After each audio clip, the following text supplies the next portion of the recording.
অফিসের মধ্যে একটা বাথরুম বানাইছে, যে বাথরুমটার দুই দিকে দুইটা দরজা। এক দরজা দিয়ে মালা খান প্রবেশ করে, এক দরজা দিয়ে রবীন্দ্র ভদ্রলোক উনি প্রবেশ করে। ও মালা খান যিনি ভদ্রমহিলা, উনি ওই অনৈতিক কার্যকলাপের রুমের ভিতরে আবার ওনার বাচ্চা, ওনার মেয়ের ছবি টানায় রাখছে, একদম সাজায় রাখছে।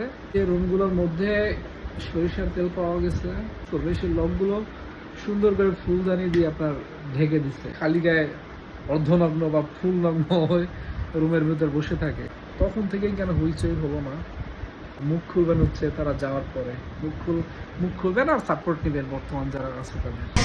দুইটা দরজা।